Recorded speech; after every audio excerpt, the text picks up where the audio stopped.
American pilots were stunned when a German fighter refused to shoot them down. In December 1943, German ace Franz Stigler encountered a critically damaged B-17 over Germany and chose not to destroy it, escorting it out of enemy airspace instead. The incident, unknown for decades, became one of the most powerful examples of humanity amid total war. December 20, 1943. 27,000 feet above northern Germany. The cold is absolute. It seeps through layers of flight jackets, gloves, and wool, biting fingers until they barely respond. Inside the aluminum skin of a B-17 Flying Fortress, the air smells of cordite, hot oil, and fear. Frost creeps along the edges of the plexiglass nose, feathering the world outside in white cracks. Second Lieutenant Charlie Brown, 21 years old, aircraft commander of B-17F Ye Old Pub, grips the control yoke with hands that won't stop shaking. His oxygen mask hisses softly with each breath. The intercom crackles, then goes silent again. Too many voices are already gone. The bomber is dying. Below them, the German coastline has long vanished. Somewhere far behind, the formation they took off with from RAF Kimbolton, England, has continued on without them. Ahead lies only enemy territory, layer upon layer of flak batteries, fighter bases, and cold winter sky. The mission had been simple on paper. Target, Bremen, home to vital German aircraft factories and U-boat yards. The 8th Air Force had sent hundreds of heavy bombers, wrapped in tight combat boxes, bristling with .50 caliber machine guns. It was supposed to be another daylight precision raid, another step toward breaking the Reich. But over Bremen, the sky had turned violent. Black flak bursts had climbed toward them like blooming iron flowers. Fighters, Bf-109s and Fw-190s, had slashed through the formation in disciplined waves. Cannons flashed, tracers stitched the air, and Ye Old Pub had been hit, again and again. Now the fortress staggers through the sky alone. The tail gunner is dead, slumped forward in his seat. The top turret is destroyed. The ball turret hangs useless, its guns frozen in place. One engine is completely gone, torn away by flak. Another is barely producing power, coughing black smoke into the slipstream. Inside the fuselage, wounded men lie bleeding. The radio operator is injured. The waist gunners are hit. The nose is smashed open, metal peeled back like a wound. The oxygen system leaks. The intercom barely works. The aircraft shudders with every gust of wind, as if reminding its crew that gravity is waiting. Charlie Brown scans the sky. He expects to see them at any moment. German fighters love stragglers. A lone B-17, slow, damaged, unable to defend itself, is a gift. Confirmed kill. A medal. A victory tally climbing higher. Brown swallows hard and forces the bomber to hold altitude. He knows the odds. He's heard the stories. Crews that fall behind rarely make it home. In the waist, Sergeant Hugh Eckenrode struggles to move, pain ripping through his body every time the aircraft jolts. Blood pools on the floor, freezing into dark patches. He tries to reach his gun, but his strength is gone. Up front, the bombardier looks through shattered glass, eyes wide, scanning for fighters. He whispers something, maybe a prayer, maybe just a name, but no one hears him. Then Charlie Brown sees it. A dark shape climbing fast from below. Not flak, not another bomber. A single-engine fighter, gray-green against the pale winter sky, rising with practiced ease. Its wings are narrow, its nose sharp. The black cross on the fuselage is unmistakable. A Messerschmitt Bf-109. Brown's heart drops into his stomach. This is it. He knows the drill. He's seen what happens. The German pilot will come in close, pick his angle, and fire straight into the cockpit or the wing roots. There's nothing Ye Old Pub can do. Most of their guns are silent. Their formation is gone. Their escorts are nowhere near. Inside the German fighter, Oberleutnant Franz Stigler, 28 years old, throttles back slightly as he closes in. He has already claimed many victories. He is an ace of Jageschwader 27, a veteran of North Africa and the defense of the Reich. He knows exactly where to aim. He can see the damage clearly now, the torn metal, the missing guns, the blood inside the fuselage. One burst would finish it. The B-17 fills his windscreen. But something stops him. As Stigler draws closer, he sees faces. Not silhouettes. Not shapes behind glass. Faces. He sees the gunner slumped, motionless. He sees another man tending to a wounded crewmate. He sees fear, exhaustion, and shock. Men who have been through hell and somehow are still flying. And suddenly, Franz Stigler does not see an enemy aircraft. He sees a crippled machine held together by young men barely older than boys. The trigger rests under his finger. The rules of war are clear. The kill is his. Yet his aircraft does not fire. The German fighter slides up alongside the B-17's left wing, so close that Brown can see the pilot's goggles and scarf. For a frozen moment, the two aircraft fly together, enemy and enemy, over the heart of Nazi Germany. Charlie Brown stares back, stunned. This is not how it's supposed to happen. The guns remain silent. The sky holds its breath. Franz Stigler eases his Messerschmitt into position off the bomber's wing, close enough that he can see the rivets in the aluminum skin, the jagged tears where flak has ripped metal apart, the red-brown stains frozen along the fuselage. This is no combat maneuver. It is a deliberate choice.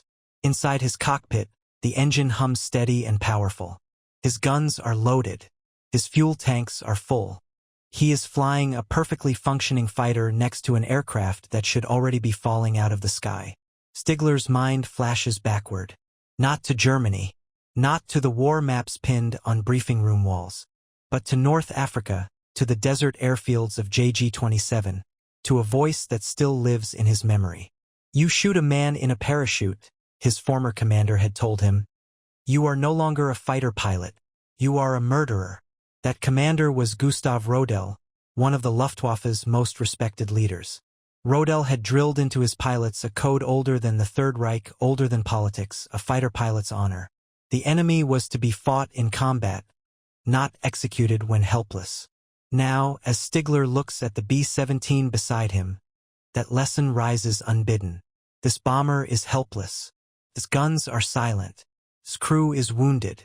His fate, by any reasonable measure, is sealed. Shooting it down would be effortless. It would also be meaningless. Stigler glances at his ammunition counter. One short burst from his 20mm cannons would rip through the cockpit. Another would set the wing aflame. The bomber would break apart, scattering men and metal across the fields below. He does not fire.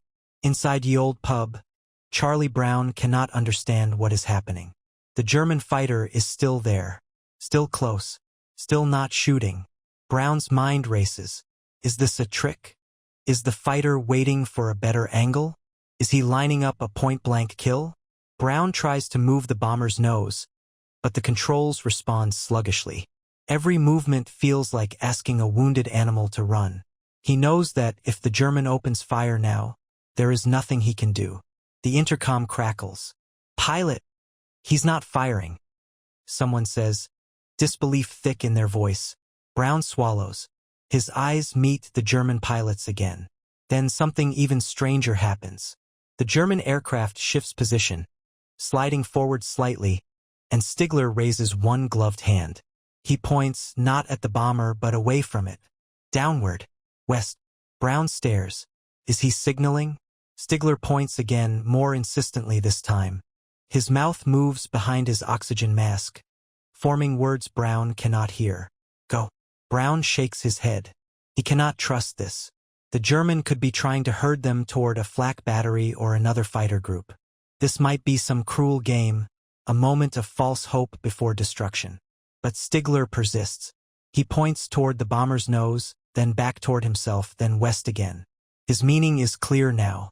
Turn. Head that way. Get out. Brown's heart pounds. No Luftwaffe training manual contains this maneuver. No combat doctrine allows it. And yet here it is, happening at 27,000 feet over Germany. The German ace edges even closer, his propeller wash buffeting the bomber's wing. He can see inside now with painful clarity, the wounded men, the blood, the torn oxygen lines. He notices something else too. The bomber's tail gun is unmanned. If Stigler fires from behind, the crew would not even see it coming. The realization tightens something in his chest. He thinks of his brother killed earlier in the war. He thinks of his own mortality, of the day he may be shot down, wounded, alone in the sky. He wonders what kind of enemy he would hope to meet in that moment. Not this one, he decides. Inside the B-17, Brown makes a decision that will haunt him for the rest of his life. He turns the bomber slightly west. Not much, just enough to acknowledge the signal. The German fighter stays with him, matching speed, matching altitude. For long seconds, they fly together like this, an impossible formation of enemies bound by something neither of them can name. Below them, the German countryside scrolls past. Snow-dusted fields, thin roads, farmhouses, people going about their lives, unaware that history is unfolding directly overhead. Stigler knows he cannot escort them all the way. If they reach the coast like this, German flak batteries or patrols will see him flying alongside an enemy bomber. Questions will be asked. Investigations will follow. Court-martial, perhaps worse. The Luftwaffe is no longer forgiving in 1943. As the faint gray line of the North Sea begins to appear in the distance, Stigler makes his final choice. He pulls his fighter slightly ahead of the bomber and looks back one last time. He snaps a crisp salute. Charlie Brown sees it. The salute is sharp, unmistakable. A gesture of respect from one airman to another. Then the German fighter banks away, its wings rocking once as it turns back toward the heart of the Reich. Within seconds, it is gone, swallowed by cloud and distance. The old pub continues on alone. Behind them lies Germany. Ahead lies open water, and a chance, however slim, to live. The German fighter disappears into the haze behind them, leaving an emptiness that feels louder than gunfire. For several seconds, no one aboard Ye Old Pub speaks. The bomber drones on, engines uneven, one dead, another struggling, the remaining two strained close to their limits. The aircraft vibrates constantly now, a low shudder that runs through the airframe like a fever. The altimeter needle wavers. They are losing height, slowly but steadily. Charlie Brown keeps his eyes forward. He half expects the Messerschmitt to return. Half expects cannon shells to rip through the cockpit at any moment. The silence feels unnatural, almost dangerous, like the pause before an ambush. But nothing comes. Only the gray expanse of the North Sea slowly spreading beneath them. Inside the fuselage, the crew begins to move again, cautiously, as if afraid that motion itself might break the fragile truce they have just survived. The navigator checks his charts with shaking hands, confirming what Brown already suspects. They are far off course, running on borrowed fuel and barely airborne. The radio operator tries the set. Static answers him. Then faintly a voice. Mayday, mayday. This is a B-17 badly damaged. The transmission cracks and fades. He tries again, and again. Each time, the signal is weaker. Brown knows that even if Allied aircraft hear them, there may be nothing anyone can do. Fighters cannot tow a bomber. Rescue planes cannot reach them here. If the engines fail, the North Sea will be their grave. The wounded moan softly. A waist gunner presses a bandage against a crewmate's leg, blood seeping through his gloves despite the cold. Another man stares blankly at the floor, shock hollowing his eyes. The dead tail gunner remains slumped where he fell, frozen in a final posture of duty. Brown forces himself not to look back. He focuses on the instruments, airspeed, altitude, engine temperatures. Each gauge feels like a verdict waiting to be delivered. As the minutes crawl by, fuel becomes the enemy. The Fortress was never meant to fly this long in this condition. One engine is gone entirely, torn away over Bremen. The damaged engine drinks fuel inefficiently, its exhaust a constant reminder of how close they are to total failure. Brown orders the crew to throw everything unnecessary overboard.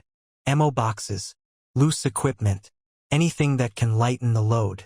One by one, objects vanish into the sea below, swallowed by the gray waves. The bomber responds slightly, almost imperceptibly, but it is enough. Enough to keep them airborne. Hours pass. The cold deepens. Fingers grow numb. Oxygen masks chafe against raw skin. Every sound inside the aircraft feels amplified. The clank of metal, the whine of engines, the labored breathing of men who have pushed past exhaustion into something deeper. At last, the English coastline appears. A dark line against the lighter sky. Someone laughs. Someone cries. Someone whispers a prayer. Brown feels his throat tighten. They are not safe yet. Not even close. Crossing the coast does not mean survival. The aircraft is still barely controllable. Landing a crippled B-17 is dangerous on the best of days. Doing it now, with wounded crew and failing systems, will require everything Brown has left. RAF airfields begin to come into range.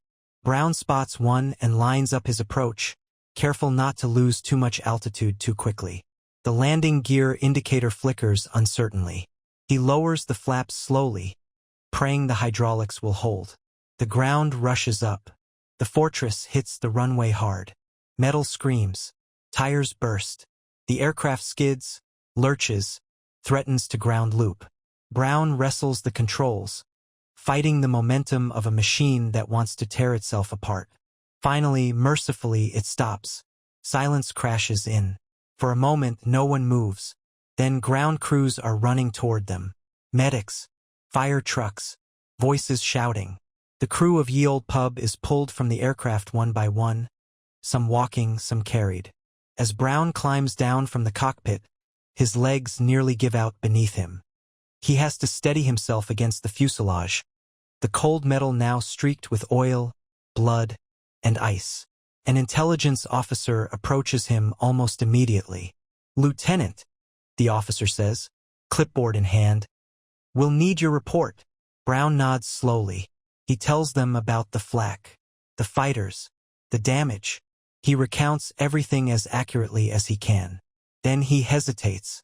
"There was one German fighter," he says carefully, "a Bf-109. The officer looks up. "Go on." "He could have shot us down," Brown continues, "but he didn't.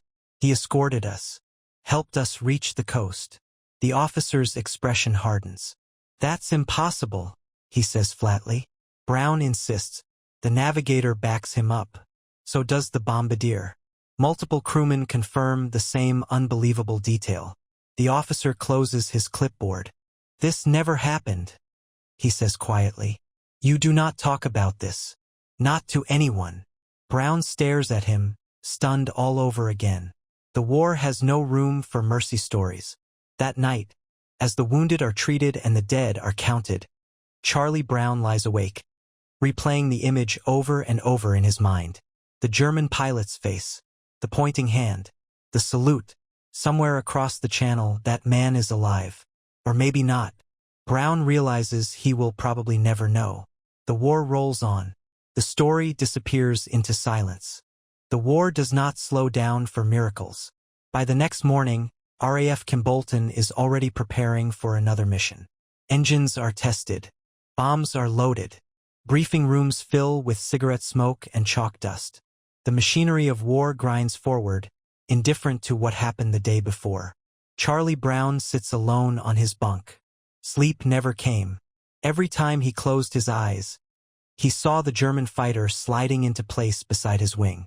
He heard the engines again, felt the vibration through the control yoke, saw the salute. He wonders if he imagined it. Combat does that to men. It blurs reality, turns seconds into lifetimes, lifetimes into seconds. Brown has been warned about false memories, about shock, about the mind inventing meaning to survive trauma. But the crew saw it too. They talk about it quietly among themselves, voices low, always watching to see who might overhear. The intelligence officer's warning still hangs over them. This is not a story meant for official reports. It doesn't fit. In the air war over Europe, morality is simple on paper. Enemy aircraft are targets. Hesitation kills. Compassion is a liability. Brown understands that. And yet, when he returns to flying, the image never leaves him. Every time a German fighter appears in the distance, his heart races.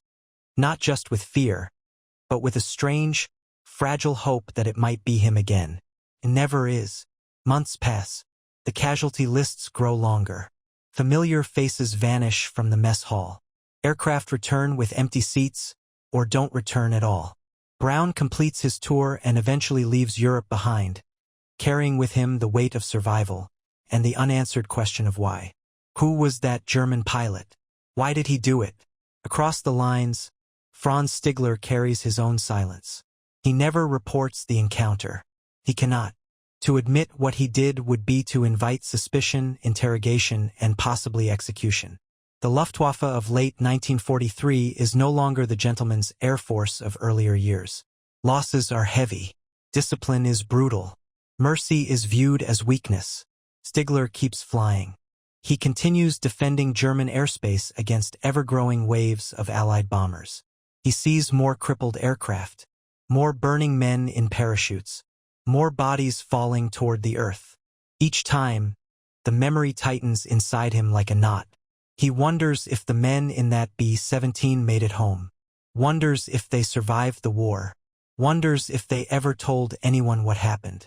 He will never know. In April 1945, as the Third Reich collapses, Stigler abandons his aircraft to prevent it from falling into enemy hands. He walks away from the Luftwaffe and from a country in ruins. Like many veterans on both sides, he carries his war quietly, rarely spoken, never resolved. The decades stretch on. The world rebuilds. Germany becomes something new. America moves forward. The war becomes history, textbooks, documentaries, black and white footage narrated by voices far removed from the cockpit at 27,000 feet. And the story remains buried. Charlie Brown marries, builds a life, works, laughs, grows older. But sometimes, without warning, he is back in the sky, back in the broken fortress, back beside the German fighter that did not fire. By the late 1980s, the weight becomes too heavy. Brown begins to wonder if the other man is still alive, if he remembers, if he would even want to be found. The silence that protected them during the war now feels like a debt unpaid. And so, cautiously, Charlie Brown begins to search. The question does not come all at once. It arrives slowly, over years, like a pressure that never quite goes away.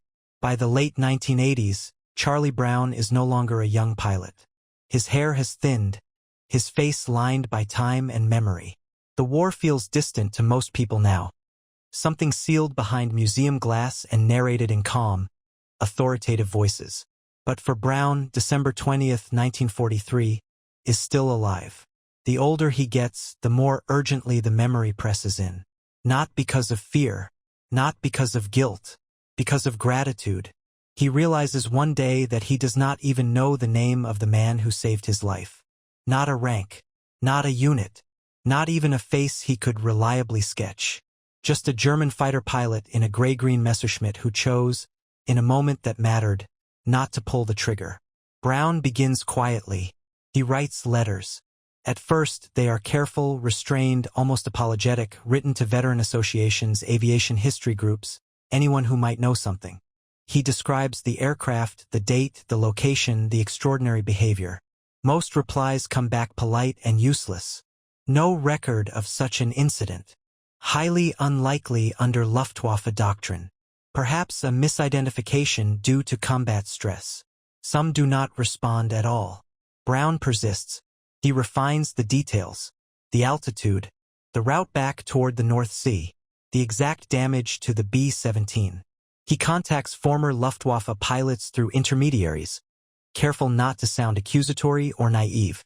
Years pass this way. Then, in 1989, he writes to a small publication, the newsletter of the 390th Bomb Group, telling the story as honestly as he can. Not to glorify himself, not to condemn the enemy, simply to ask a question. Did anyone else witness something like this? The response is slow, but it comes. Across the Atlantic, in Vancouver, Canada, an elderly man reads the article. Franz Stigler has lived quietly for decades. After the war, he emigrated, built a new life, avoided interviews, avoided reunions. Like many former Luftwaffe pilots, he learned early that silence was safer than explanation. But as he reads, his hands begin to shake. The details are too precise. The date, the damage, the route. the broken tail gun, the gesture toward the west. No one else could know this. Stigler reads the article again, then again. He knows. The ghost from his past has found him. He does not answer immediately. Days pass, then weeks. He wrestles with the decision. To respond is to reopen a door he sealed long ago. To stay silent is to deny something that has lived with him for nearly half a century. Finally, he writes. The letter is brief, careful, written in plain language. I was the German pilot, it says. I believe I was the one who escorted your aircraft. Brown receives the reply weeks later. He reads it once, standing. Then he sits down. Then he reads it again, slowly, line by line, as if afraid the words might vanish. The man is real, alive, and he remembers everything. Brown writes back immediately. The letters multiply, details align. Memories interlock like pieces of a puzzle finally allowed to come together.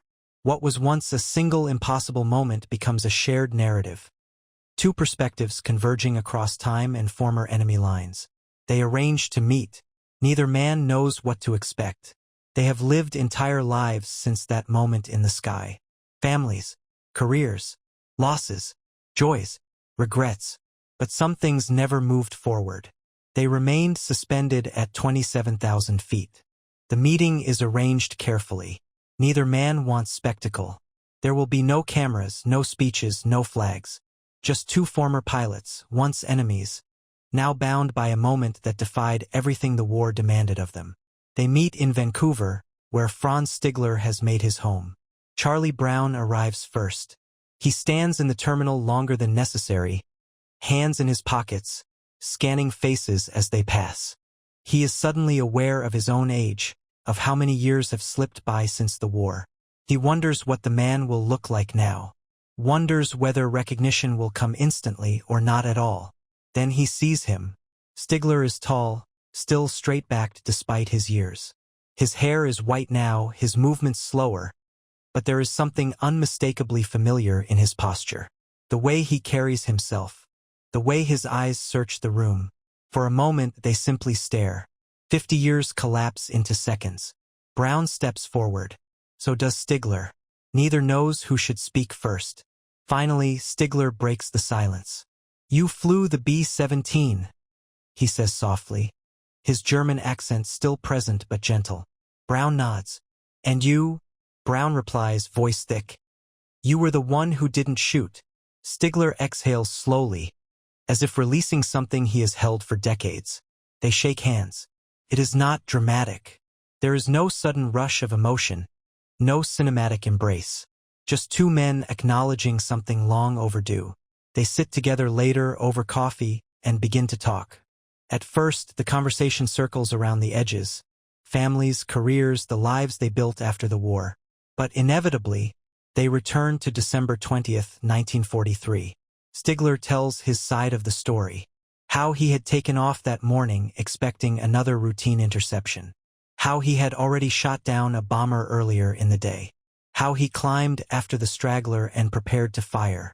Then he describes what he saw. The wounded, the missing guns, the faces. I could not do it, he says simply. It would have been murder. Brown listens in silence, absorbing words he has waited a lifetime to hear. He tells Stigler about the tail gunner, about the blood freezing on the floor, about the moment he thought the German fighter was lining up for the kill. And then, Brown says, you stayed. They talk for hours. They laugh quietly at the absurdity of it all. They fall silent at the parts that still hurt. They discover that they have both carried the same question for decades, whether the other survived. When the conversation ends, something shifts. Not closure, something deeper, understanding. From that day forward, Charlie Brown and Franz Stigler become friends. Not symbols, not heroes, friends. They attend events together, speak to schools, sit side by side at veteran gatherings, answering questions from people who struggle to reconcile their story with the brutality of the war they study. They never embellish it. They never dramatize it. They tell it as it happened, because it is enough. As their friendship deepens, Charlie Brown and Franz Stigler begin to realize that their story does not belong to them alone. Everywhere they go, people listen in stunned silence. Veterans who have spent a lifetime replaying their own moments of fear and loss sit forward in their chairs. Young students, raised on clean narratives of good and evil, struggle to reconcile what they are hearing with what they thought they understood about war. Again and again, someone asks the same question. Why? Why did a German fighter pilot, trained to kill, sworn to defend the Reich, refuse to finish off an enemy bomber deep over hostile territory? Stigler never hesitates. Because they were defenseless, he says. Because I had been taught that honor still mattered. And because if I had fired, I would not have been able to live with myself. The answer unsettles people. It suggests that even in the most mechanized, ideological war in human history, individual choice still mattered. That obedience was not absolute. That humanity could survive, however briefly, in a sky designed for slaughter. For Brown, telling the story is not about celebrating mercy. It is about honoring it. He speaks about the tail gunner who did not make it home. About the wounded who carried scars for the rest of their lives. About the fear that never fully fades, even decades later. And I tell it, Brown says, because if Franz had made a different choice, none of us would be here. The two men stand together often now, photographs capturing an image that would have been unthinkable in 1943. An American B-17 pilot and a German Luftwaffe ace, smiling, relaxed, united by a bond stronger than nationality. They never deny the reality of the war. Stigler speaks openly about his service to a regime that brought immense suffering. Brown speaks about the devastation wrought by Allied bombing. Neither man seeks absolution. They seek honesty. The story spreads. Articles are written. Documentaries follow. Historians verify the details, cross-referencing mission logs, unit records, and personal accounts. What was once dismissed as impossible is confirmed, piece by piece. December 20th, 1943, becomes more than a date.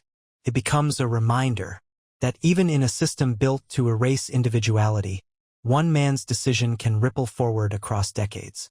As the years pass, age begins to slow them both. Their meetings become less frequent, their voices quieter, but the bond remains unchanged. When asked how they would define what happened that day, neither man uses the word miracle. It was a choice, Stigler says, and choices matter, Brown adds. They matter in war, and they matter long after it ends. Time, relentless and impartial, eventually begins to claim what the war could not. Charlie Brown grows slower in his movements, his voice softer but no less certain. Franz Stigler's posture remains proud, but age bends him in subtle ways. When they speak together now, there is an urgency beneath the calm, a sense that they are custodians of something that must be passed on intact. They understand that stories, like people, can fade if not carried forward. At speaking engagements, Brown often pauses before beginning. He looks out at the audience, students, veterans, families, and lets the silence settle. It reminds him of the cockpit, of moments suspended between life and death. I want you to understand something, he tells them. This wasn't about friendship in the sky. This wasn't about mercy for its own sake. It was about one man refusing to become something he couldn't live with. Stigler nods beside him. He speaks less now, choosing words carefully. When he does, the room listens. I was trained to obey, he says. But I was also trained to be a pilot, and pilots are taught to see the enemy. That day, I saw men. The simplicity of the statement carries its own gravity. Neither man romanticizes the encounter. They never claim it changed the course of the war. It did not shorten the conflict or save nations. Its power lies elsewhere, in the understanding that even amid total war, there are moments where the machinery fails to erase the human inside it. When Franz Stigler dies in March 2008, Charlie Brown mourns him not as a former enemy, but as a brother in experience. He was my guardian angel, Brown says quietly. 2 years later, in 2010, Charlie Brown follows. With them passes a living link to a moment that defied everything the war demanded. But the story does not end. It lives on in letters preserved by families, in interviews recorded late in life, in the stunned expressions of those who hear it for the first time. It lives on in classrooms, museums, and quiet conversations where people ask themselves what they might have done at 27,000 feet over enemy territory. The sky over Germany is peaceful now. Passenger jets trace clean lines where bombers once struggled for survival. The roar of engines no longer signals destruction, but travel, connection, continuity. Yet if you look closely, if you imagine the cold air, the damaged bomber, the fighter holding position, you can still feel it. A moment where the war paused, where a finger did not pull a trigger, where two men, sworn enemies, recognized each other not as targets, but as human beings. That moment did not change history, but it changed everything that came after for the men who lived it. And sometimes that is enough.